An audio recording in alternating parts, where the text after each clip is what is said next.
Boa noite. O nosso grupo é composto pela Ariadna, pela Bruna, pela Débora e pela Luana. Nós iremos falar sobre isquemia e infarto. A isquemia é uma perturbação circulatória que se caracteriza fundamentalmente por uma interrupção do trânsito sanguíneo numa determinada artéria, por sua obstrução mecânica. Em consequência, ocorrem alterações nutritivas nos tecidos irrigados pela artéria ocluída.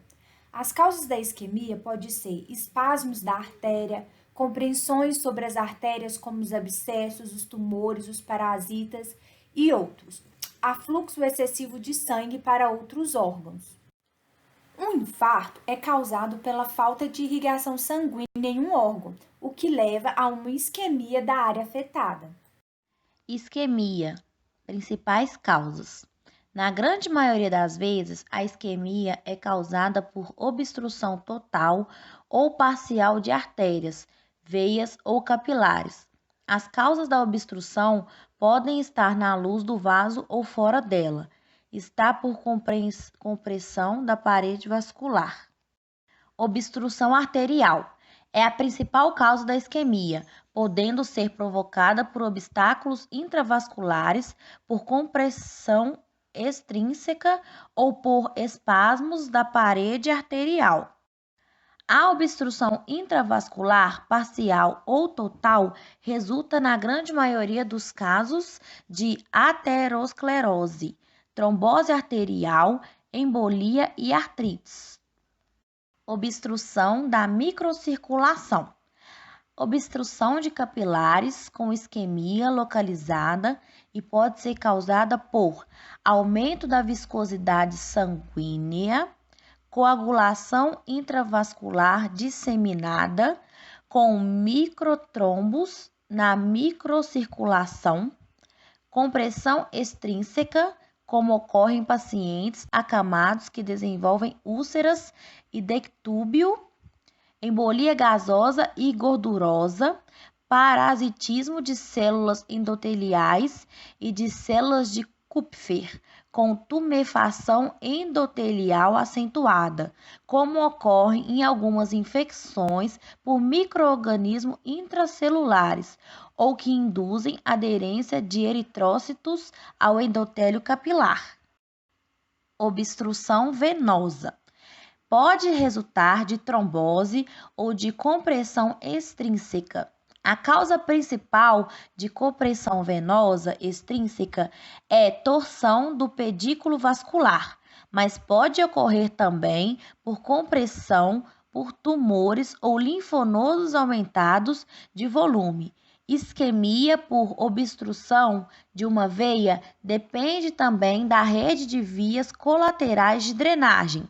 Se a obstrução interrompe o retorno venoso e aumenta a pressão hidrostática da microcirculação, o fluxo sanguíneo fica comprometido e pode até cessar se a pressão hidrostática iguala-se à arterial. A principal consequência da isquemia é redução do fornecimento do oxigênio até a ausência do suprimento, capazes de provocar necrose.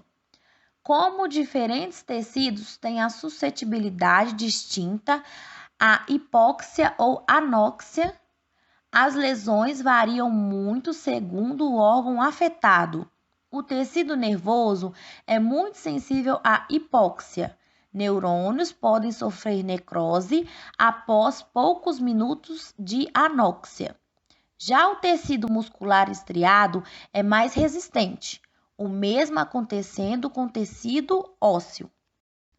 As consequências da isquemia dependem de vários fatores: extensão da área isquêmica e sua localização, velocidade de instalação súbita ou lenta, existência de circulação colateral, sensibilidade dos tecidos atingidos à hipóxia ou à anóxia. Em geral, quanto mais extensa, mais grave é a isquemia. Infarto. Principais causas.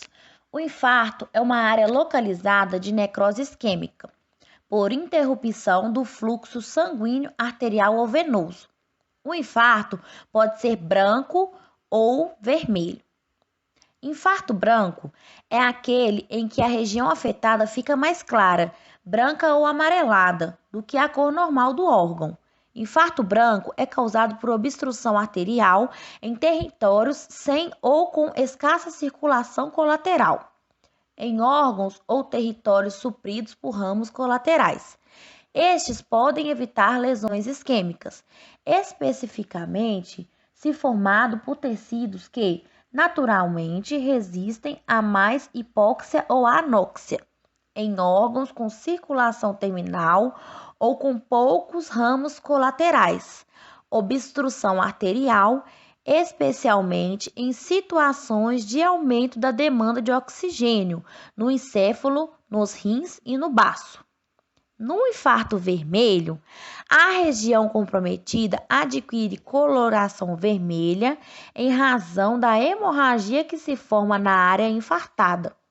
No infarto vermelho, que pode ser causado por obstrução tanto arterial como venosa, ocorre caracteristicamente em órgãos com estroma frouxo, exemplo, os pulmões, e ou com circulação dupla ou com rica rede de vasos colaterais. Nos intestinos, o infarto também é hemorrágico, tanto por obstrução arterial como venosa. Obstrução de um ramo da artéria mesentérica leva à isquemia e necrose no território correspondente, a qual continua recebendo sangue por outro ramo das arcadas mesentéricas. Obstrução venosa por trombose, compressão ou torção do pedículo vascular também causa infarto intestinal vermelho. As consequências e a gravidade dos infartos dependem da sua extensão e do órgão comprometido. Muitos infartos podem ser fatais, como os infartos do miocárdio, do encéfalo e dos intestinos. Podem também passar despercebidos, como acontece em infartos renais ou esplênicos, ou até em pequenos infartos do miocárdio. No sistema nervoso, infartos no tronco encefálico podem ser fatais por comprometerem áreas vitais, como o centro cardiorrespiratório.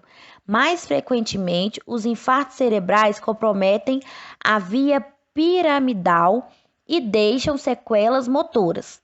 Infartos do miocárdio também são potencialmente graves, pois podem levar à morte por sua insuficiência cardíaca, arritmias e outras complicações. Necrose isquêmica nos membros inferiores causados por aterosclerose grave e complicada, mais comum em indivíduos diabéticos, evolui para gangrena, que é a principal causa de amputação desses membros em adultos. A maioria dos infartos, necrose por falta de irrigação de um tecido, ou seja, por isquemia, são dos tipos coagulativos. No infarto com necrose coagulativa, ocorre geralmente parada completa da circulação sanguínea nos capilares da área necrótica. Com isso, não chegam neutrófilos e macrófagos, que são células fagocitárias essenciais para a rápida limpeza dos restos necróticos. As células mortas permanecem por longo tempo onde estavam.